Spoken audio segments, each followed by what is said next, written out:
আসসালামু আলাইকুম সুপ্রিয় শিক্ষার্থী, পাপেল এডুকেয়ারের পক্ষ থেকে তোমাদের সবাইকে স্বাগতম জানাচ্ছি। আমরা আজকের ক্লাসটা গত ক্লাসের অর্থাৎ গতকালকে যে আমরা লাইভ ক্লাসটা নিয়েছিলাম তার ধারাবাহিকতায় পরবর্তী টপিক থেকে শুরু করব। গতকাল আমরা বাংলা সাবজেক্টটা থেকে বাংলা প্রথম এবং দ্বিতীয় পত্র থেকে কিছু কিছু টপিক নিয়ে আলোচনা করেছিলাম। যেমন গতকালকে আমাদের আলোচনা হয়েছিল প্রথম যে গদ্যাংশগুলো নিয়ে বাংলা প্রথম পত্র থেকে। সেখানে আমরা মূলত তিনটা গদ্য নিয়ে আমরা মূলত টোটাল আলোচনা ছিল। আরেকটা গদ্য আমরা বলেছিলাম মমতাদি, সেখান থেকে কিন্তু আমরা কোনো এমসিকিউ প্রশ্ন দেখিনি, সেটা আমরা আজকে দেখব। সেই সাথে আরো নতুন তিনটা গদ্য নিয়ে আমরা আলোচনা করব এবং বাংলা দ্বিতীয় পত্র থেকে আর নতুন দুইটা টপিক নিয়ে আমাদের আজকে ক্লাসে আলোচনা হবে। গতকাল যে যে বিষয়গুলো আমাদের আলোচনা হয়েছিল ক্লাসে, সেগুলো যদি আমি একটু ব্রিফ করি, তো এখান থেকে দেখতে পাবো আমরা প্রথমত যে গল্প থেকে সুভা নিয়ে আলোচনা করেছিলাম। তারপর এখান থেকে আমরা আলোচনা করেছিলাম বই পড়া নিয়ে। তারপর আমরা আলোচনা করেছিলাম উপেক্ষিত শক্তির উদ্বোধন কাজী নজরুল ইসলামের, এটা নিয়ে আলোচনা করছিলাম। আরেকটা ছিল আমাদের মমতাদি, তো এটা অসম্পূর্ণ ছিল। তো মমতাদি নিয়ে আমরা এই সংক্ষিপ্ত আলোচনাটা করলেও আমাদের কিন্তু যে অতি সংক্ষিপ্ত আমাদের যে এমসিকিউ প্রশ্নগুলো সেগুলো নিয়ে কিন্তু আলোচনা হয় নাই। তো আমরা আজকের ক্লাসটাতে সেটা নিয়ে আলোচনা করব। এরপর আমরা এই এমসিকিউ গুলা কিন্তু আমরা দেখেছিলাম, যেমন সুভা থেকে যে এমসিকিউ গুলা ছিল, তারপর আমাদের এবার বই পড়া থেকে ছিল, উপেক্ষিত শক্তির উদ্বোধন থেকে ছিল, তারপর এখান থেকে আমাদের ওই মমতাদি থেকে কিন্তু ছিল না। আজকের ক্লাসটাতে আমরা আলোচনা করব। তো এখন আমরা আজকের ক্লাসটাতে যে গল্পটা নিয়ে আলোচনা করব, আজকের ক্লাসের প্রথম যে গল্পটা রয়েছে সেটা আম আটির ভেপু, বিভূতিভূষণ বন্দ্যোপাধ্যায়ের লেখা। এই গল্পটা নিয়ে আলোচনা করব। আমার যে গল্পটা সবচেয়ে বেশি ভালো লাগে তোমাদের এই বইটা থেকে, সেটা প্রথমত এখানে আমার তো মমতাদি গল্পটা খুব ভালো লাগে। তারপর যে গল্পটা ভালো লাগে সেটা আম আটির ভেপু। এটা কিন্তু খুবই সুন্দর এবং কি এর যে বিশেষ অর্থ বা এই গল্পটা যে মূল ভাবটা বহন করে, সেটা কিন্তু খুবই অর্থ বহন করে বা খুবই অর্থবহ। আমাদের যে ছোটবেলার কাহিনীটা নিয়ে যে বানানো হয়েছে গল্পটা, এখানে কিন্তু অনেক কিছু শেখার রয়েছে। তো আমরা যদি এখান থেকে যে শেখার বিষয়গুলো আছে সেগুলো যদি আমরা আমাদের জীবনে ধারণ করতে পারি, তাহলে কিন্তু আমাদের জীবনটা কি হবে, অনেকটা সুন্দর হবে। বা ওই বৈশিষ্ট্যটা অর্জন করতে পারলে কিন্তু আমরা কি করতে পারবো, জীবনে ভালো কিছু করতে পারবো বলে আমার মনে হয়। ঠিক আছে, এই যে আলোচনাটা, এই গল্পটা তোমরা আশা করি সবাই পড়ছো এবং এই গল্পটা কিন্তু খুবই সুন্দর গল্প বা খুব সুন্দর অর্থ বহন করে, যেটা আমি শুরুতে বলেছিলাম। এই গল্পটা কি যে বিভূতিভূষণ বন্দ্যোপাধ্যায়ের লেখা খুবই সুন্দর একটা গল্প, যেটা বিভূতিভূষণ বন্দ্যোপাধ্যায়ের পথের পাঁচালী যে উপন্যাসটা আছে সেই উপন্যাসের অংশ বলতে পারি আমরা। তো এখান থেকে আমরা যদি দেখি আম আটির ভেপু যে গল্পটা রয়েছে, এটার মূল ভাবটা কি ছিল, যে গ্রাম বাংলার প্রকৃতি ও জীবনের সরলতা, দারিদ্র সত্ত্বেও শিশুদের নির্মল আনন্দ এবং তাদের স্বপ্নময় জগতের ছবি। এখানে কিন্তু যে বিষয়টা ফুটে উঠেছে সেটা কি, দারিদ্রতার সাথে জীবনযাপন করা সত্ত্বেও নিজের যে সততা মানে সৎ মনোভাবটা, এটা কিন্তু হারিয়ে ফেলা যাবে না। ঠিক আছে, তো এখানে অভাব অনটন জীবনে যাই আসুক না কেন, তুমি কখনোই এই তোমার সৎ পথ থেকে বেরিয়ে এসে কখনো অন্যায় পথে নিজের জীবনকে সচ্ছল করার চেষ্টা করাটা উচিত না বা করা যাবে না। এই বিষয়টা কিন্তু আমরা এখান থেকে পাই। তো এখান থেকে তোমরা এই গল্পের যে মূল ভাবটা রয়েছে তোমাদের বোর্ড বই থেকে, সেখান থেকে পুরো গল্পটা না পড়লেও তোমরা যদি মূল ভাবটা পড়ো, সেই ক্ষেত্রে কিন্তু তোমাদের জন্য কি হবে, জিনিসগুলা অর্থাৎ যে যে গুরুত্বপূর্ণ টপিকগুলো আছে সেগুলোর অ্যান্সার করাটা কিন্তু সহজ হবে। আচ্ছা, আমরা দেখি এই বিষয়টা আমরা তো দেখলাম। তো এটা তোমরা অবশ্যই গল্পটা পড়ে নিবা। তারপর আমি এখান থেকে যদি তোমাদেরকে পরবর্তী যে আমাদের এখান থেকে গল্পটা রয়েছে সেটা কি মানুষ মোহাম্মদ সাল্লাল্লাহু আলাইহি সাল্লাম।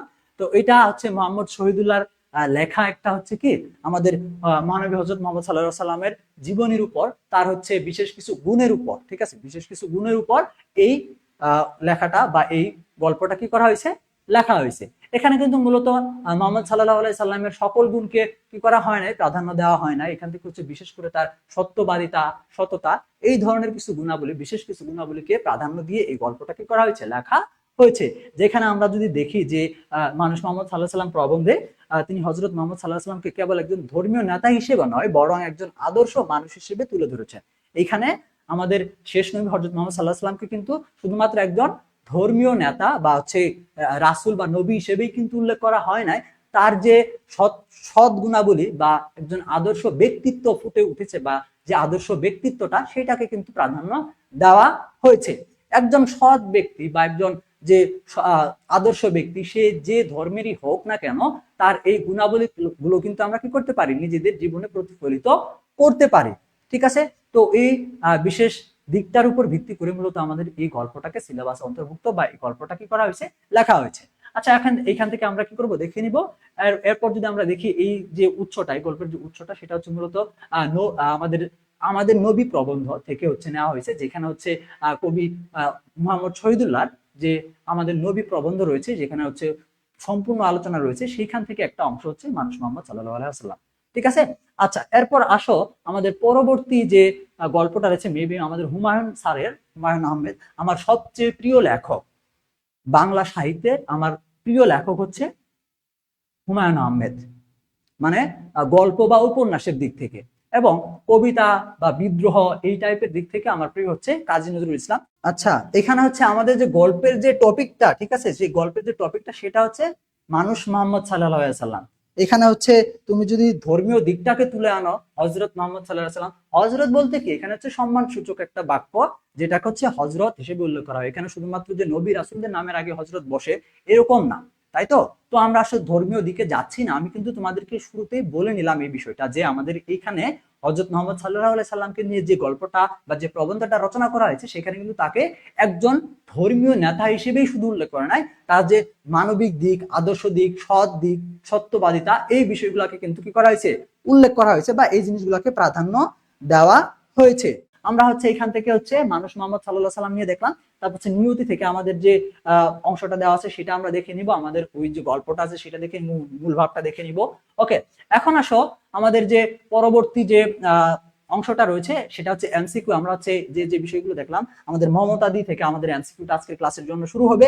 তো এখান থেকে প্রথমে যে এমসিকিউটা আছে, এখান থেকে খুবই সিম্পল একটা এমসিকিউ রয়েছে, সেটা হচ্ছে কি, মমতাদি গল্পে মমতাদিকে লেখক কি নামে ডাকতেন?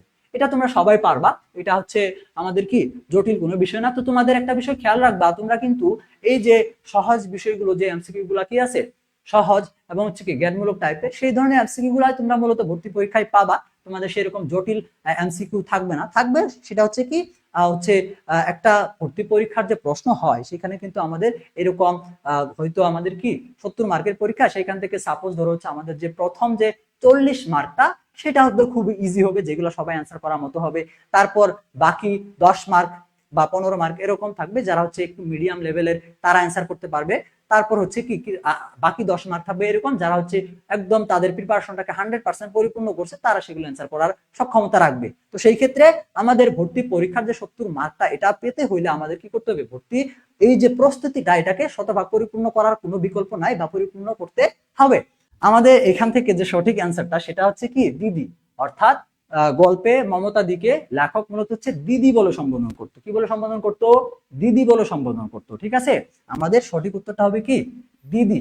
ওকে, মমতাদিটা হচ্ছে আমাদের কি গল্পের নাম, সরাসরি মমতাদি বলে আখ্যায়িত বা হচ্ছে সম্বোধন করতো না, লেখক হচ্ছে দিদি বলে সম্বোধন করতো। আশা করি তোমাদের এই বিষয়টা মনে থাকবে, তোমরা হচ্ছে গল্পের লাইনগুলো একটু দেখবা তাহলে পারবা। তো এখানে কি ছিল, আমাদের সঠিক অ্যান্সারটা কি ছিল, দিদি ছিল। ওকে, এখন আসো আমরা পরবর্তী এমসিকিউটা দেখি। একটা এমসিকিউতে আমরা অনেকক্ষণ সময় নিলাম।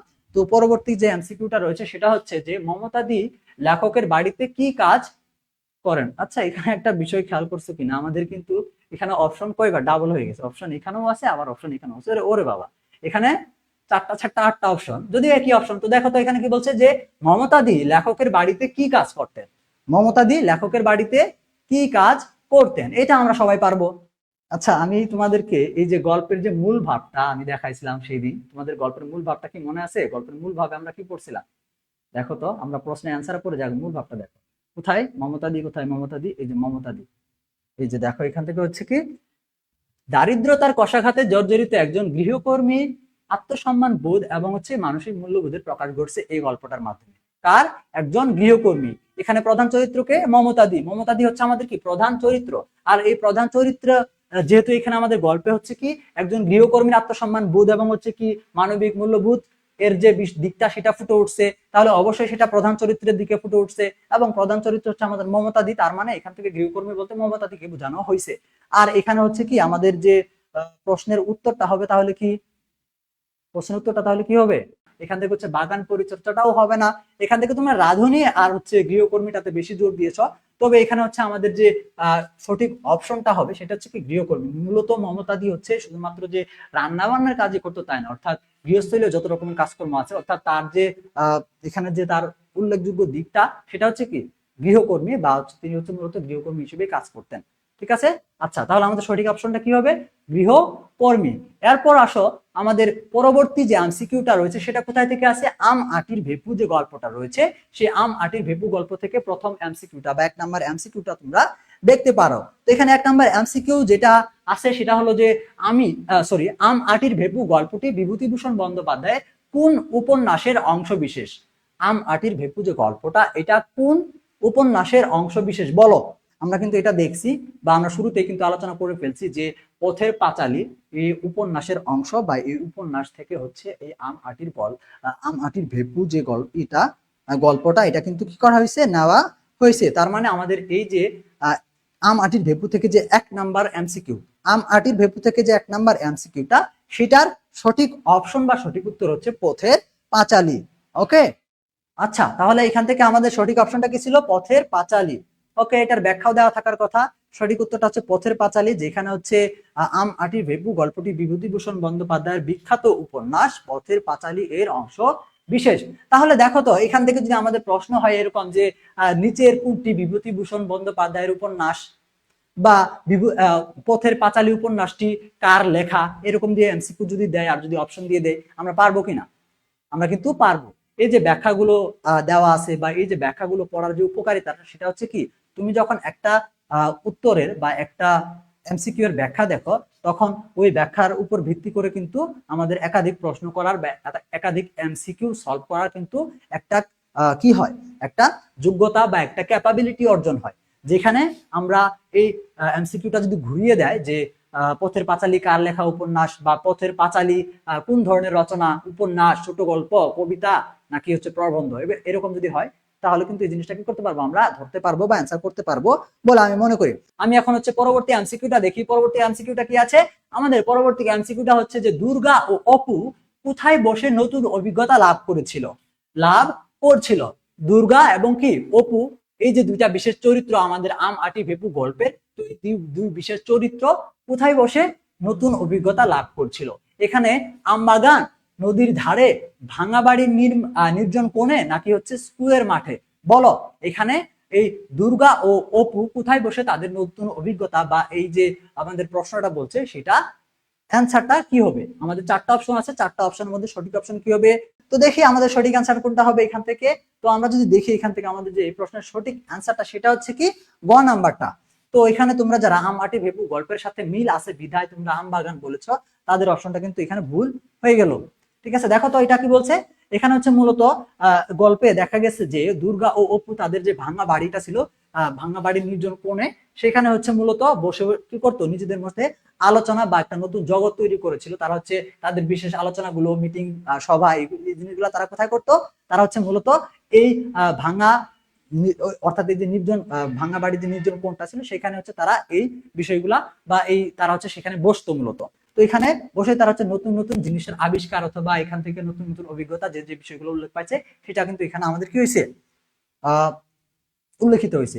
আর আম বাগান বা এখানে হচ্ছে আম কুড়াতে গিয়ে যে বিষয়টা দাঁড়াইছিল, অর্থাৎ ওই যে আমাদের এখান থেকে যে কি তারা হচ্ছে কি যে জিনিসটা হচ্ছে কি পাইছিল, কুড়িয়ে পাইছিল, তো সেই যে জিনিসটা সেটা হচ্ছে মূলত কি আমাদের ওই আম বাগান বা আম কুড়াতে গিয়ে এরকম হয়েছিল আর কি। তো সেইখান থেকে আমাদের বিষয়টা বুঝতে হবে যে আসলে কোথায় থেকে কি বা কোন অপশনটা থেকে কোন অ্যান্সারটা আসছে।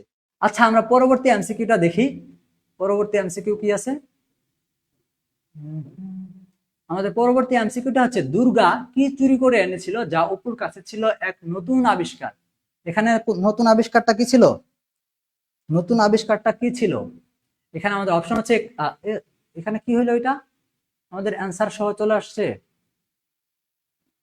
অ্যান্সার সহ চলে আসছে, সমস্যা নাই, অ্যান্সার আসছে তো কি হয়েছে, আমরা তো। আচ্ছা এখানে আমাদের কি এখান থেকে বলছে যে হচ্ছে দুর্গা কি কোন জিনিসটা চুরি করে আনছিল যেটা হচ্ছে অপুর কাছে এক ধরনের বিশেষ আবিষ্কার ছিল। এখানে হচ্ছে কাঁঠালি চাপার মোচা, আমের কুড়ি, শিউলি ফুল, কুলের আচার। তো এখান থেকে দেখো আমাদের সঠিক অ্যান্সার কোনটা হবে। তো এখান থেকে হচ্ছে আমাদের ক নাম্বার যে অপশনটা সেটা হচ্ছে কি কাঁঠালি কলার মোচা। কাঁঠালি কলার মোচা হচ্ছে কি যেটা হচ্ছে অপুর কাছে নতুন একটা আবিষ্কার ছিল। তো এখানে দুর্গা কাঁঠালি কলার মোচা চুরি করে এনেছিল যা অপুর কাছে এক নতুন কি খেলার উপাদান হিসেবে ধরা দেয়, বা এটা তার কাছে একটা কি নতুন উপকরণ বা নতুন আবিষ্কার বলে মনে হয়, বা নতুন আবিষ্কার বলে সে কি করে এটা বিবেচনা করে। আচ্ছা, এরপর আসো আমাদের পরবর্তী যে এমসিকিউটা রয়েছে সেটা হচ্ছে আম আটির ভেপু গল্পে অপুর ভেপু কিসের তৈরি ছিল। তাহলে এখান থেকে আমাদের যে প্রশ্নের অ্যান্সারটা সেটা হবে কি খ নাম্বারটা হবে। তো এখানে দেখো তো আমাদের যে এই যে তোমরা একটা ভুল অ্যান্সার করলা, যেখানে হচ্ছে আমাদের কি নতুন যে অর্থাৎ তারা যে বিশেষ যে আবিষ্কারটা, বিশেষ যে আলোচনাটা তারা করতো, তারা কোথায় করতো? মূলত হচ্ছে ভাঙা বাড়ি নির্জন কোনটাতে করতো। সেখানে তোমরা হচ্ছে আম আটির ভেপুর আম থেকে আম বাগান অ্যান্সার করলা, বাট এই গল্পের নামটাই যে আমাটির ভেপু, গল্পের নামটাই যে আমাটির ভেপু, এবং প্রশ্ন বলছে যে হচ্ছে আমাটির ভেপু গল্পে অপুর ভেপু কিসের তৈরি।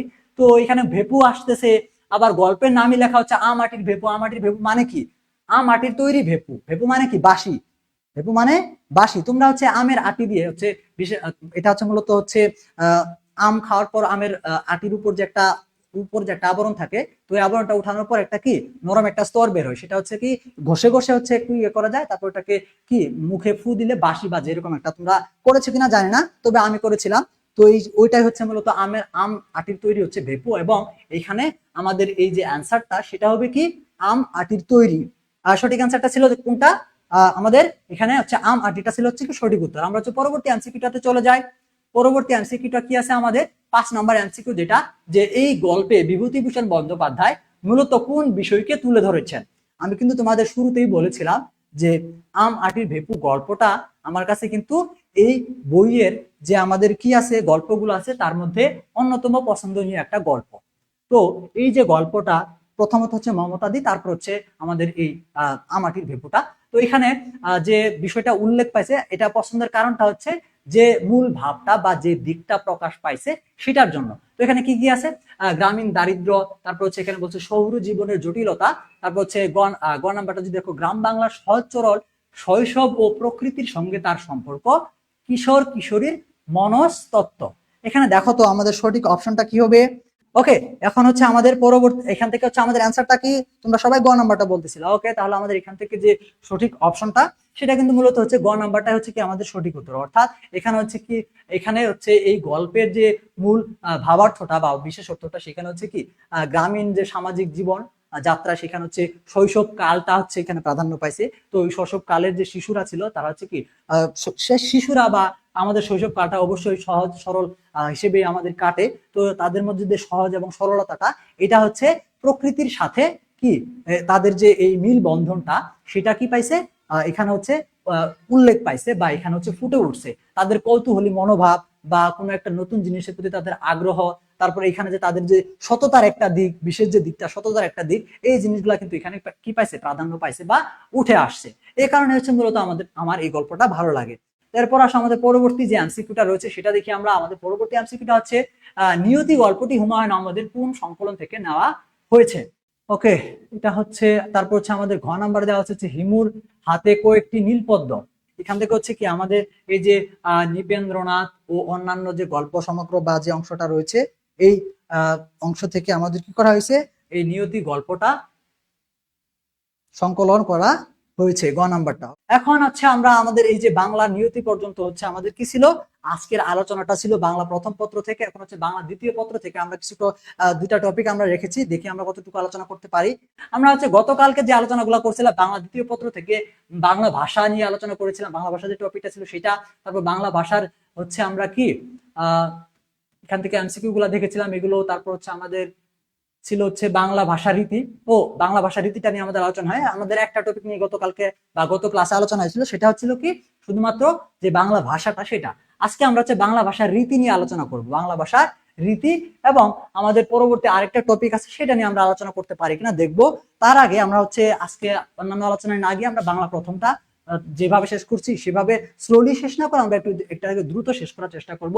তো দেখো, বাংলা ভাষার রীতি বলতে এখানে হচ্ছে বাংলা ভাষার মধ্যে প্রচলিত যে বিষয়সমূহ গুলো আছে সেগুলো এখানে প্রাধান্য পাইছে। বিশেষ করে হচ্ছে বাংলা ভাষার মধ্যে এখানে কি আছে, এখান থেকে হচ্ছে আমরা যেমন হচ্ছে কি ধরো প্রথমত যে দিকটা আমরা প্রাধান্য দিব বা এখান থেকে প্রথমত যে দিকটা আসবে সেটা হচ্ছে একটা যে কোনো ভাষার ক্ষেত্রে আমাদের হচ্ছে একটা থাকে হচ্ছে লেখার ভাষা, আর একটা থাকে হচ্ছে মুখের ভাষা। যেমন আমরা যখন মৌখিক ভাষায় কথা বলি, আমরা যখন কি করি মৌখিক ভাষায় কথা বলি তখন সবসময় চেষ্টা করি একটু মানে হচ্ছে নিজের আঞ্চলিকতা বলো বা একটা গ্রামীণ টান এটা চলে আসে মৌখিক ভাষার ক্ষেত্রে। আরেকটা বিষয় হচ্ছে লিখিত ভাষা, অর্থাৎ যখন আমরা লিখবো তখন কিন্তু আমরা অটোমেটিক্যালি শুদ্ধ ভাষাটা বা প্রচলিত যে প্রমিত ভাষাটা সেটা কিন্তু চলে আসে। তো প্রথমত এই ভাষাটা হচ্ছে কি এরকম ভাবে আমাদের কি মৌখিক এবং লিখিত ভাষা।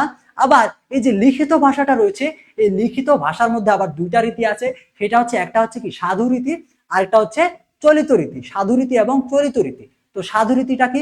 সাধু রীতিটা হচ্ছে গুরু গম্ভীর বা বাংলা ভাষার একটা প্রাচীন রীতি হিসেবেও আমরা বলতে পারি, যেটা গুরু গম্ভীর, এবং এখানে বাংলার যে বিশেষ করে সর্বনাম এবং ক্রিয়াপদ গুলো রয়েছে সেগুলো হচ্ছে কি সম্পূর্ণরূপে ব্যবহার করা হয়।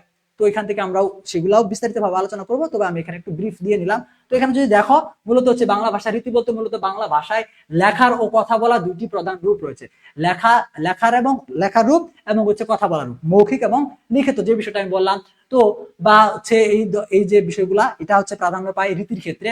তারপর এর মধ্যে আবার হচ্ছে লেখার মধ্যে, লিখিতর মধ্যে আবার আছে সাধু রীতি, আবার হচ্ছে কি চলিত রীতি। তো সাধু রীতিতেও কথা বলা হয় বা কথা বলা যাবে না এমন না, তবে সাধু রীতিতে কিন্তু কথা খুবই কমই বলা হয় বা প্রচলিত না। মূলত এখানে আমাদের যে মৌখিক ভাষার মধ্যে এখানে মূলত প্রাধান্য পায় হচ্ছে চলিত ভাষা বা স্ট্যান্ডার্ড ল্যাঙ্গুয়েজ, এবং আসে হচ্ছে উপভাষা বা আঞ্চলিক ভাষাগুলো কিন্তু আসে মৌখিক ভাষার মধ্যে। আর সাধুর মধ্যে আমরা মূলত হচ্ছে এই যে লিখিতর মধ্যে সাধু এবং চলিতটাকে আমরা রাখি। তারপর দেখো, এই যে আমাদের দুইটা ভাষা রীতি আছে, সাধু এবং চলিত, এই দুইটা রীতি বাংলা ভাষার অন্যতম গুরুত্বপূর্ণ বৈশিষ্ট্য, এবং এদের পার্থক্য জানা ব্যাকরণ শিক্ষার হচ্ছে মৌলিক অংশ। তাহলে এখান থেকে ব্যাকরণ শিক্ষার একটা মৌলিক বা মূল অংশ কোনটা? সেটা হচ্ছে সাধু এবং চলিত ভাষার মধ্যে যে ব্যাকরণগত পার্থক্য বা বৈশিষ্ট্যগত যে পার্থক্যগুলো আছে, এইগুলা জানাও কিন্তু আমাদের বাংলা ব্যাকরণের একটা মৌলিক চাহিদা বা মৌলিক অংশ। তো এখানে আমাদের এই যে দুইটা রীতি, সাধু রীতি এবং চলিত রীতি নিয়ে আমাদের আলোচনা বিশেষ। তারপর এখান থেকে আমরা যদি দেখি যে সাধু রীতি এবং চলিত রীতির মধ্যে প্রথমত সাধু রীতিটা নিয়ে যদি আলোচনা করি, সেক্ষেত্রে কি দাঁড়াবে? সেটা হচ্ছে যে সাধু রীতি বাংলা গদ্যের প্রাচীন রূপ। বাংলা গদ্যের প্রাচীন রূপ, বিশেষ করে তোমরা যদি খেয়াল করো হচ্ছে রবীন্দ্রনাথ ঠাকুরের হচ্ছে যদি কোনো উপন্যাস বা কাজী নজরুল ইসলামের যদি কোনো গল্প উপন্যাস তোমরা পড়ো, ঠিক আছে, অর্থাৎ একটু প্রাচীন যুগের বা একটু হচ্ছে কি বিশেষ হচ্ছে একটু প্রাচীন যুগ বা হচ্ছে প্রথম দিকের যে গল্প বা উপন্যাসগুলো লেখা হইতো, সেইখানে কিন্তু মূলত এই সাধু ভাষাটার ব্যবহার করা হইতো বা সাধু ভাষায় কিন্তু এই জিনিস গল্পগুলা লেখা হইতো। এটা হচ্ছে এই জন্যই বলছে বৈশিষ্ট্য হিসেবে বা সংজ্ঞার মধ্যে দিচ্ছে যে সাধু রীতি বাংলা গদ্যের একটা প্রাচীন রূপ। তো এটি হচ্ছে 19 শতকে বাংলা গদ্যের বিকাশের সময় প্রধান রীতি হিসেবে ব্যবহৃত হতো। এরপর এখানে যে বৈশিষ্ট্যটা সেটা হচ্ছে ক্রিয়াপদ ও সর্বনাম পদের পূর্ণরূপ ব্যবহার হয়। সাধু রীতিতে ক্রিয়াপদ এবং সর্বনাম পদের পূর্ণরূপ ব্যবহার হয়। কিরকম? যেমন এখান থেকে যদি আমরা দেখি, এখান থেকে ধরো যদি এখানে আছে কি সর্বনাম এবং হচ্ছে কি ক্রিয়াপদ। সর্বনাম বলতে এখানে হচ্ছে যেমন একটা সাধারণ ছোট্ট একটা উদাহরণ দিই, বেশি উদাহরণ দিতে হবে না, তোমরা আশা করি জিনিসগুলো জানো। তো এখানে হচ্ছে কি ধরো হচ্ছে তার, আর একটা হচ্ছে কি এখান থেকে হচ্ছে তাহার, ঠিক আছে, এই যে ব্যাপারটা আসে, ঠিক আছে, তার এবং হচ্ছে কি তাহার। তো এখান থেকে দেখো তাহার, তো এই যে বিষয়টা আসে, তো এই জিনিসটা হচ্ছে মূলত আমাদের কি এই যে সংক্ষিপ্ত এবং হচ্ছে কি পূর্ণরূপ এরকম আর কি। তো এইভাবে হচ্ছে একটা পূর্ণরূপ ব্যবহার করা, একটা হচ্ছে কি সংক্ষিপ্ত রূপ হচ্ছে চলিততে ব্যবহার করা হয়। তো এরপর দেখো আমাদের কি আছে, এরপর হচ্ছে যেমন এই যে উদাহরণে দেওয়া আছে, যেমন হচ্ছে করিতেছে, খাইতেছে, অর্থাৎ করিতেছে আমরা কি চলিততে, সংক্ষিপ্ততে কি বলবো? করতেছে বা করছে, তাই তো। তারপর হচ্ছে কি খাইতেছে, তার মানে কি খাচ্ছে, এটা আমরা বলি। তারপর হচ্ছে তাহাদিগকে, তাদেরকে, এটা আমরা বলি। তারপর হচ্ছে তাহাদের, তাদের, এটা কিন্তু আমরা সংক্ষিপ্ত বা এখানে সাধুতে কি করা হয়, একদম ব্রড রূপ বা হচ্ছে কি যে পূর্ণরূপটা সেটা ব্যবহার করা হয়। তারপর আসলে তৎসম শব্দের ব্যবহার বেশি। তৎসম বলতে তৎসম মানে হচ্ছে তার সমান। তৎসম মানে কি তার সমান, এবং তার সমান বলতে তার বলতে কাকে বোঝানো হয়েছে? তার সমান বলতে হচ্ছে সংস্কৃতের সমান, সংস্কৃত, ঠিক আছে, সংস্কৃত। তো এখানে বাংলা ব্যাকরণে কিছু কিছু শব্দ রয়েছে, তো যেগুলো হচ্ছে সরাসরি সংস্কৃত ভাষা থেকে হচ্ছে সরাসরি বাংলা ভাষায় আসছে বা বাংলা ভাষায় ব্যবহৃত হয়। এই ধরনের শব্দগুলা ক্ষেত্রে আমরা বলে থাকি যে তৎসম শব্দের ব্যবহারটা বেশি। এই ধরনের শব্দগুলোকে কি বলা হয়? তৎসম শব্দ বলা হয়। এই তৎসম শব্দের কারণে হচ্ছে এখানে আমাদের যে সাধু ভাষার জটিলতাটা সেটা একটু কি পায়, সেটা একটু বাড়ে বা গুরু গাম্ভীর্যতা বাড়ে। তো যেমন এখান থেকে দেখো আবার আরেকটা বিষয়, এখানে গুরু গম্ভীর অভিজাত্যপূর্ণ, এটা একটা বৈশিষ্ট্য রাখছে, আলাদা বৈশিষ্ট্য, যেখানে সাধু রীতি গুরু গম্ভীর ও আভিজাত্যপূর্ণ হয়। যখন তুমি সাধু ভাষায় কোনো লেখা বা সাধু ভাষায় কথা বলার চেষ্টা করবে, তখন কিন্তু সেটা কি মনে হবে? একটু গম্ভীর মনে হবে। ওই জন্য হচ্ছে গম্ভীর থেকে আমাদের গুরু গম্ভীর কথাটাকে উল্লেখ করা হয়েছে। আর হচ্ছে আভিজাত্যপূর্ণ বা এটা হচ্ছে কি একটা রাজকীয় ভাব আসে এই সাধু ভাষার মধ্যে, কেমন? তারপর হচ্ছে পরিবর্তনশীলতা নেই, সাধু ভাষার মধ্যে পরিবর্তনশীলতা নেই, অর্থাৎ এই যে সাধু ভাষাটা এটা কিন্তু সময়ের সাথে সাথে পরিবর্তিত হয় না। এটা আমাদের যেভাবে প্রথম দিকে ব্যবহার করা হতো এখনো যদি আমরা ব্যবহার করতে চাই সেই নিয়মে সেইভাবে আমাদেরকে ফলো করে ব্যবহার করতে হবে। নতুন নিয়ম যুক্ত করা কিন্তু এখানে সম্ভব না, বা নতুন নিয়ম যুক্ত করা যায় না। এটা হচ্ছে একটা দিক। আর এটা হচ্ছে নাটক ও সংলাপে অনুপযোগী, অর্থাৎ এই যে নাটকের ক্ষেত্রে, নাটকগুলো বলতে এখানে নাটক বলতে ছোট গল্প বা ছোট গল্পের উপর ভিত্তি করে যে চিত্রিত করা হয় চলচ্চিত্রের মাধ্যমে, এগুলো হচ্ছে নাটক। তো নাটক এবং সংলাপের ক্ষেত্রে এই সাধু ভাষাগুলা ব্যবহার করাটা কি হয়, এই সংলাপের অর্থাৎ ডায়লগে সাধু ভাষাগুলো ব্যবহার করাটা কি হয়, অনুপযোগী। কেন বলা হয়েছে? কারণ কঠিন মনে হবে, অর্থাৎ যে ডায়লগটা দিবে তার কাছে কিন্তু এটা জটিল বা কঠিন মনে হবে, এর জন্য বলছে অনুপযোগী। আচ্ছা, এই হচ্ছে সাধারণ বৈশিষ্ট্যগুলো গেল। সাধারণত অপ্রচলিত, এটা একটা ব্যাপার আছে। এটার কারণ হচ্ছে কি, আমরা এটা সবসময় ব্যবহার করি না, এই জন্য। আচ্ছা, বৈশিষ্ট্য নিয়ে কথা বলছি। তো এরপর দেখো আমাদের যে চলিত ভাষাটা রয়েছে সেটা যদি বৈশিষ্ট্য দেখি, আমাদের সাধু ভাষার থেকে সম্পূর্ণ বিপরীত বৈশিষ্ট্য।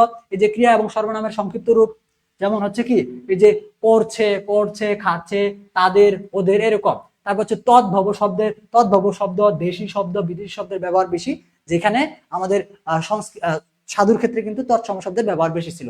তারপর হচ্ছে সরল ও সাবলীল, আমাদের সাধু ভাষার ক্ষেত্রে কি ছিল, গুরু গম্ভীর, এটা ছিল কিন্তু। তারপর হচ্ছে পরিবর্তনশীলতা, অর্থাৎ চলিত ভাষাটা এটা সময়ের সাথে সাথে এর যে ব্যবহারটা বা এর ব্যবহারগত দিক থেকে কিন্তু এটা পরিবর্তনশীল।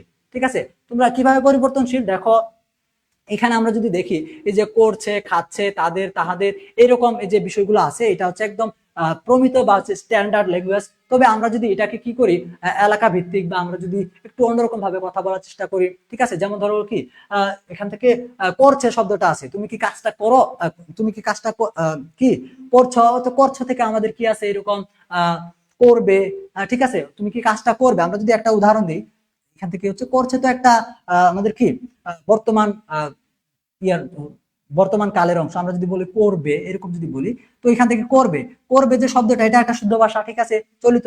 এবং করবে আমরা যদি এরকম ভাবে কথা বলি যে তুমি কি কাজটা করবা, আমরা কি করতে পারি, করবে থেকে করবা, এটাও কিন্তু আমরা বলতে পারি, ঠিক আছে, তুমি কি কাজটা করবা, এরকম ভাবে বলতে পারি। তো এখান থেকে দেখো দুইটাই কিন্তু শুদ্ধ ভাষা, এখানে কিন্তু কোনোটাই কিন্তু কি ভুল না বা অশুদ্ধ না, তবে এখানে কিন্তু পরিবর্তিত হয়েছে, এই যে দিকটা এটা কিন্তু সাধুর ক্ষেত্রে নাই। এরপর আসো আমাদের হচ্ছে কি পরবর্তী যে নাটক ও সংলাপে উপযোগী, অর্থাৎ এই যে চলিত ভাষা রীতিটা আছে সেটা নাটকের ডায়ালগের ক্ষেত্রে কিন্তু বিশেষভাবে উপযোগী, সার্বজনীন ও জনপ্রিয়, অর্থাৎ সবাই এই ভাষাটা ব্যবহার করে বা এই ভাষাটাই আমরা হচ্ছে মৌখিক ভাবে বা লিখিত ভাবে ব্যবহার করতে স্বাচ্ছন্দ্য বোধ করি, এই জন্য হচ্ছে সার্বজনীন জনপ্রিয়, এই বিষয়টা গেল। ওকে, এখন আসো এর উপর ভিত্তি করে এমসিকিউ। আমরা হচ্ছে সঠিক অ্যান্সারটা আমাদের কি হবে, বাংলা ভাষার যে প্রধান দুইটা রূপ সেটা হচ্ছে কি দুইটা, একটা হচ্ছে কি এখান থেকে আমরা যে আলোচনাটা করলাম সেখানে কিন্তু আমাদের কি দুইটা রূপ নিয়ে কিন্তু আমরা আলোচনা ছিল বা আলোচনা করেছি। তো এখান থেকে আমাদের যে বাংলা ভাষার যে রূপ ছিল দুইটা, সেটা হচ্ছে কি এখানে যে অ্যান্সারটা, তাহলে দুইটি। ওকে, এখন আসা হচ্ছে আমাদের পরবর্তী যে 7 নাম্বার এমসিকিউটা আছে। 7 নাম্বার বলতে এটা হচ্ছে কি আমাদের যে বাংলা দ্বিতীয় রয়েছে, বাংলা দ্বিতীয় থেকে যে আমাদের বাংলা ভাষার যে রীতি টপিকটা সেইখান থেকে কিন্তু এমসিকিউটা। তো এখানে আমাদের কি বাংলা গদ্যের কোন রূপটি পরিবর্তনশীল ও সহজবোধ্য, বাংলা গদ্যের কোন রূপটি পরিবর্তনশীল ও সহজবোধ্য। হ্যাঁ, আমরা বৈশিষ্ট্যটা বৈশিষ্ট্য নিয়ে যখন আলোচনা করলাম তখন কিন্তু ওই দুইটা বৈশিষ্ট্যের মধ্যে সাধু এবং চলিত বৈশিষ্ট্যের মধ্যে কিন্তু আমরা পাইছিলাম সাধুটা পরিবর্তনশীল না, চলিতটা হচ্ছে পরিবর্তনশীল। তো সেই ক্ষেত্রে আমাদের যে অ্যান্সারটা দাঁড়াবে সেটা কি চলিত রীতিটাই হচ্ছে কি আমাদের অ্যান্সার হবে। এরপর আসা হচ্ছে আমাদের পরবর্তী এমসিকিউটা কি আছে, আমাদের এখান থেকে অ্যান্সারটা কি চলিত রীতি। তো এরপর আমরা দেখি আমাদের পরবর্তী এমসিকিউটা কি। আমাদের পরবর্তী 8 নাম্বার যে এমসিকিউটা রয়েছে সেটা হচ্ছে বাংলা ভাষার কোন রীতিতে ক্রিয়া ও সর্বনামের সংক্ষিপ্ত রূপ ব্যবহৃত হয়, কোন রূপ, সংক্ষিপ্ত রূপ। তাহলে এইটার অ্যান্সার কি হবে, চলিত রূপ হবে, চলিত রীতি হবে, তাই না, চলিত রীতি হবে। এবং যদি বলতো যে আমাদের পূর্ণরূপ ব্যবহৃত হয়, সেক্ষেত্রে অ্যান্সারটা হয়তো কি সাধু রীতিতে ব্যবহৃত হয়। আর এখান থেকে আমাদের অ্যান্সারটা প্রশ্ন অনুযায়ী অ্যান্সারটা হবে কি চলিত রীতি। ওকে, এখন আমরা হচ্ছে পরবর্তী এমসিকিউটাতে যাই। এরপর হচ্ছে আমাদের পরবর্তী এমসিকিউটা কি আছে 7 নাম্বার, যেখানে এটা এটা তো বললাম 8 নাম্বার হয়েছে। এরপর হচ্ছে আমাদের পরবর্তী এমসিকিউ, বাংলা সাহিত্যে সাধু রীতিতে কোন ধরনের শব্দের ব্যবহার বেশি, বলো। এটা কিন্তু খেয়াল করবা, আমাদের কি প্রশ্ন কি বলছে, বাংলা সাহিত্যের কথা বলছে। তো বাংলা সাহিত্যের ক্ষেত্রে যে সাধু রীতির প্রচলনটা, সেই সাধু রীতিতে কোন ধরনের শব্দটা বেশি ব্যবহার করা হয়। এখানে আমাদের কি সাধুরীতিতে কোন শব্দের ব্যবহারটা বেশি? তৎসম বা সংস্কৃত শব্দের ব্যবহার বেশি। যদিও এখানে আমাদের একটা বিশেষ কথা বলছি যে আমরা সরাসরি যদি বলতাম সাধুরীতিতে কোন ধরনের শব্দের ব্যবহার বেশি, তাহলে আমাদের কোনো সমস্যা ছিল না, আমরা হচ্ছে সরাসরি তৎসম বলে দিতাম। বাট এখানে একটা কি বলছে, আবার বলছে বাংলা সাহিত্য বা বাংলা গদ্য পদ্য এরকম ভাবে বিভিন্ন কথা যুক্ত করে দিতে পারে। তো ওই যুক্ত শব্দ দেখে বিচলিত হওয়া যাবে না, বা ওই যুক্ত একটু লাইন দেখে এরকম মনে করা যাবে না। আমরা তো জানি যে সাধুরীতির ক্ষেত্রে তৎসম, বাট এখানে আবার বলছে সাধুরীতির ক্ষেত্রে বাংলা সাহিত্য, গদ্য পদ্য, গল্প, কবিতা, এর কারণে কি আবার আলাদা হবে কিনা? অবশ্যই আলাদা হবে না। সাধুরীতি উল্লেখ থাকলে, সাধুরীতিতে ব্যবহৃত শব্দের কথা থাকলে, কোন শব্দের বেশি পরিমাণ বা কোন শব্দটা বেশি ব্যবহৃত হয় সেটা হচ্ছে কি তৎসম শব্দ দিয়ে দিবা। এরপর আসো, আমাদের আরো কোনো এমসিকিউ আছে কিনা? হ্যাঁ, 10 নম্বর একটা এমসিকিউ রয়েছে, সেটা হলো বাংলা ভাষার চলিত রীতির প্রয়োজন জনপ্রিয়তা বৃদ্ধিতে কার অবদান বেশি?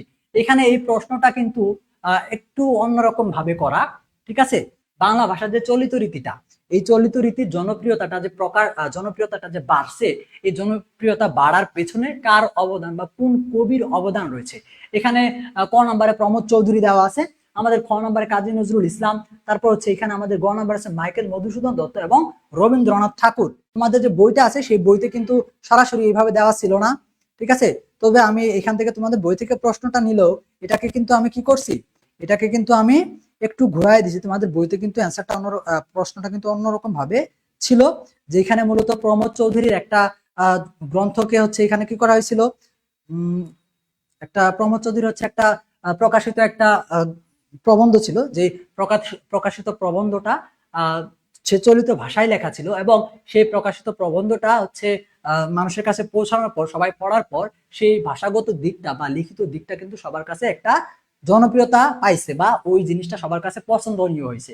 তো তখন থেকেই মূলত এই যে বাংলার সাহিত্যের ক্ষেত্রে, অর্থাৎ এই যে গল্প বা প্রবন্ধের ক্ষেত্রে এই বাংলার যে চলিত রীতিটা, সেটার জনপ্রিয়তাটা ধীরে ধীরে কি হয়েছে, বৃদ্ধি পাইছে বা বাড়ছে।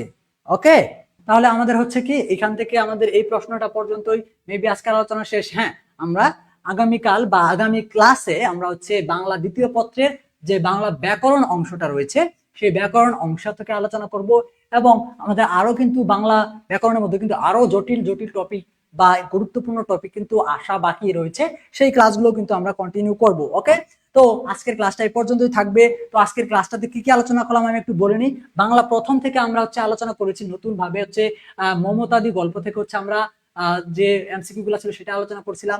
তারপর এখান থেকে হচ্ছে আম আটির ভেপু গল্প থেকে আমরা আলোচনা করেছিলাম, আম আটির ভেপু থেকে। তারপর আমরা আলোচনা করছিলাম কি নিয়তি থেকে আলোচনা করছি। ওকে, তারপর বাংলা ব্যাকরণ থেকে আমরা কি আলোচনা করছি, দ্বিতীয় পত্র থেকে আমরা আলোচনা করেছিলাম হচ্ছে বাংলা ভাষার রীতি, ভাষার রীতি, ঠিক আছে, ভাষার রীতি নিয়ে আলোচনা করছি। তো এই বিষয়গুলো হচ্ছে কি করলাম, আমরা আজকের ক্লাসটাতে আলোচনা করলাম। পরবর্তী ক্লাসে আমরা এর পরবর্তী টপিকগুলো নিয়ে কি করব, আমরা আলোচনা করব। তো সবাই ভালো থাকো, আল্লাহ হাফেজ।